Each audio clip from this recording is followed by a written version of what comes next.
예레미야서를 계속 보고 있는데 예레미야서의 특징이 있죠. 그것은 바로 여러 가지 환상과 비유로 예언한다는 것입니다. 이런 환상과 비유를 통해서 예언하시는 그 이유, 시각적인 효과로 그 예언을 더 실감나게, 더 강하게 전달하기 위해서입니다. 그래서 우리가 앞서 봤던 것처럼 1장에 그 살구나무 가지 환상이 있었죠. 쇼케드. 그래서 반드시 하나님의 예언, 이 심판은 집행이 된다. 이것을 이스라엘에게 선포했고요. 그리고 북쪽에서 기울어진 끓는 가마, 그래서 북쪽 바벨론을 일으켜서 유다를 심판하시겠다는 이런 말씀을 전하셨습니다. 또 13장에 썩은 뱃띠가 있는데 유다가 썩은 뱃띠와 같이 아무런 쓸모가 없게 되었다. 이것을 말씀하셨고, 이제 나중에 보겠지만 24장에는 무화과 두 광주리, 그래서 어떤 사람들은 바벨론에 항복하기도 하고 어떤 사람들은 항복을 거부하고 예루살렘에 남는다는 이런 메시지를 전달합니다. 오늘 우리가 읽은 18장에는 어떤 비유가 나오냐면 바로 토기장이 그리고 진흙 비유가 나옵니다. 오늘 말씀 1절부터 3절까지 보면 예레미야에게 하나님의 말씀이 임하는데 토기장이의 집으로 내려가라. 하나님의 말씀을 듣고 예레미야가 토기장의 집에 가서 보니까 4절에 이렇게 말씀하죠. 진흙으로 만든 그릇이 토기장이의 손에서 터짐에 그가 그곳으로 자기 의견에 좋은 대로 다른 그릇을 만들더라.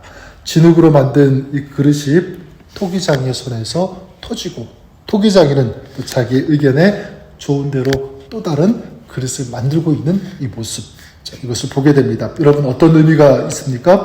유다가 지금 돌이키지 않고 죄의 길로 행하면 토기장에서 허물어지는 그 진흙과 같이 하나님의 손에 유다가 이 진흙과 같이 그리고 이 토기처럼 부서지겠다라고 하는 이 말씀입니다. 그렇게 할 수 있는 능력과 주권이 하나님께 있다는 것입니다. 그래서 6절에 말씀하고 있죠. 여호와의 말씀이니라 이스라엘 족속이 이 토기장이가 하는 것 같이 내가 능히 너에게 행하지 못하겠느냐. 이스라엘 족속과 진흙이 토기장의 손에 있음같이 너희가 내 손에 있느니라. 오늘 이 말씀을 통해서 우리가 알 수 있는 이 분명한 사실이 있습니다. 두 가지인데, 한 가지는 뭐냐면 하나님은 토기장이이십니다. 그릇을 빚으시고 깨뜨릴 수 있는 이 절대 주권을 가지신 분, 그분이 누구냐면 바로 하나님. 비록 언약 백성이라고 할지라도 합당하게 행하지 않는다면 언제든지 무너뜨리고 또 반대로 다시 세우실 수 있는 그분 하나님이시다라는 것입니다. 또 한 가지 알 수 있는 것은 뭐냐면, 그렇다면 사람은 하나님 손 안에 있는 진흙과 같은 존재라는 사실입니다. 6절에 다시 보시면 이스라엘 족속과 진흙이 토기장이의 손에 있음같이 너희가 내 손에 있느니라. 진흙, 여기 진흙은 이스라엘만, 이 유다만 해당되는 것이 아니죠. 시대만 다를 뿐 오늘 우리도 누구냐면 바로 토기장이신 하나님 손에 있는, 하나님 앞에 있는 진흙과 같은 존재라는 사실입니다. 오늘 우리가 이 관계를 우리 마음에 새기고 기억하면서 살았으면 좋겠습니다. 하나님은 토기장이시고 나는 진흙이다. 이사야서에도 보면 이사야도 동일하게 고백합니다. 이사야 64장 8절에 보면 여호와여 이제 주는 우리 아버지시니이다. 우리는 진흙이요 주는 토기장이시니 우리는 다 주의 손으로 지으신 것이니이다. 이것이 우리의 고백이 될 수 있기를 바랍니다. 자, 그러면 이런 고백이 있는 삶은 어떠해야 하는가? 어떻게 살아야 되는가? 하나님을 경외하는 삶이 되어야 된다고 믿습니다. 하나님을 경외하는 삶. 다시 말해서 하나님 앞에서 나를 낮추는 거죠. 겸손하게. 반대로 하나님의 권위와 능력을 인정하면서 주님을 높이는 삶입니다. 그래서 그 주님을 높이면서 그 말씀에 따르는 것.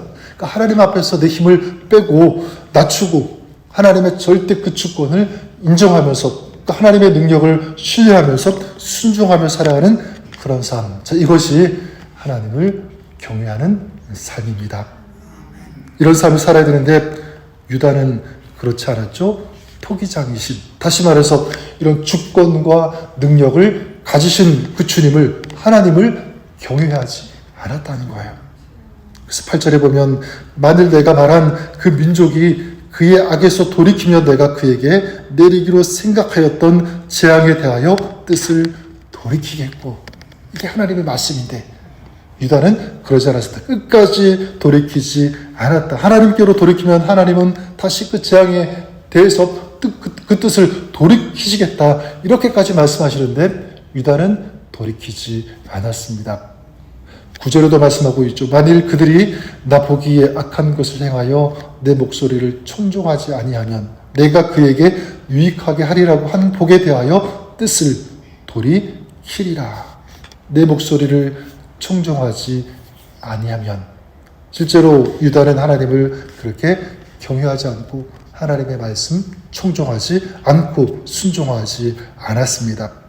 그래서 12절에 보면 그들이 말하기를 이는 헛되니 우리는 우리의 계획대로 행하며 우리는 각기 악한 마음이 완악한 대로 행하리라 하느니라. 지금 누가 그렇게 하고 있는 거죠? 유다가 그렇게 하고 있는 것, 또 그렇게 하겠다라고 그들이 말하고 있는 것입니다. 자기의 마음, 그 악한, 그 완악한 마음, 그 계획대로 하겠다, 행하겠다.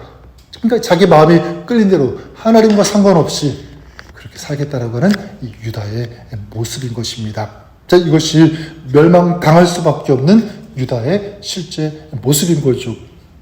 자, 그렇다면 하나님께서 토기장이시고 우리는 진흙임을 믿는 오늘 우리의 삶은 어떠해야 할까? 다시 말씀드리지만 여러분, 하나님께서 우리 인생의 주권자가 되어주심을 인정하고 확신하시는, 믿으시는 그런 저와 여러분, 우리가 될 수 있기를 바랍니다. 그래서 6절을 다시 보시면 이스라엘 족속가 이 토기장이가 하는 것 같이 내가 능히 너희에게 행하지 못하겠느냐? 이스라엘 족속가 진흙이 토기장이의 손에 있음 같이 너희가 누구의 손에? 내 손에 있느니라. 로마서 9장 21절에도 비슷한 말씀을 하죠. 토기장이가 진흙 한 덩어리로 하나는 귀 있을 그릇을, 하나는 친히 쓸 그릇을 만들 권한이 없느냐. 그래 여러분, 우리의 삶을 주관하시고 다스리고 또 만들어 가시는 분, 그분이 우리 하나님이신 줄 믿습니다. 자, 그렇다면 우리의 인생은 누구의 손에 들려있을 때 아름다워질 수 있는가? 누구의 손에 붙들려 있을 때 가치 있는 인생이 될 수 있는가라고 할 때 바로 하나님의 손에 들려 있을 때죠. 마치 악기가 실력 있는 연주자의 손에 들려 있을 때 가장 아름다운 소리를 내는 것처럼 우리의 인생도 하나님의 손에 들려 있을 때 그런 인생이 되는 줄 믿습니다. 또한 반대로 우리의 삶이 지금 부족하고 그리고 이해가 안 되고 힘든 그런 일이 있을 때 그럼에도 불구하고 우리는 누구를 인정해야 합니까? 하나님을 인정해야 합니다. 이 모든 것이 하나님의 주권 아래에 있다는 것을 인정하는 그 자세, 태도가 필요하다는 것이죠. 또한 뿐만 아니라 그 모든 일을 통해서도 하나님은 선하고 아름다운 일을 이루신다. 하나님은 그런 분이시다. 이것을 인정해야 합니다. 하나님을 사랑하는 자, 곧 그 뜻대로 부르심을 입은 자들에게는 모든 것이 합력하여 선을 이루느니라.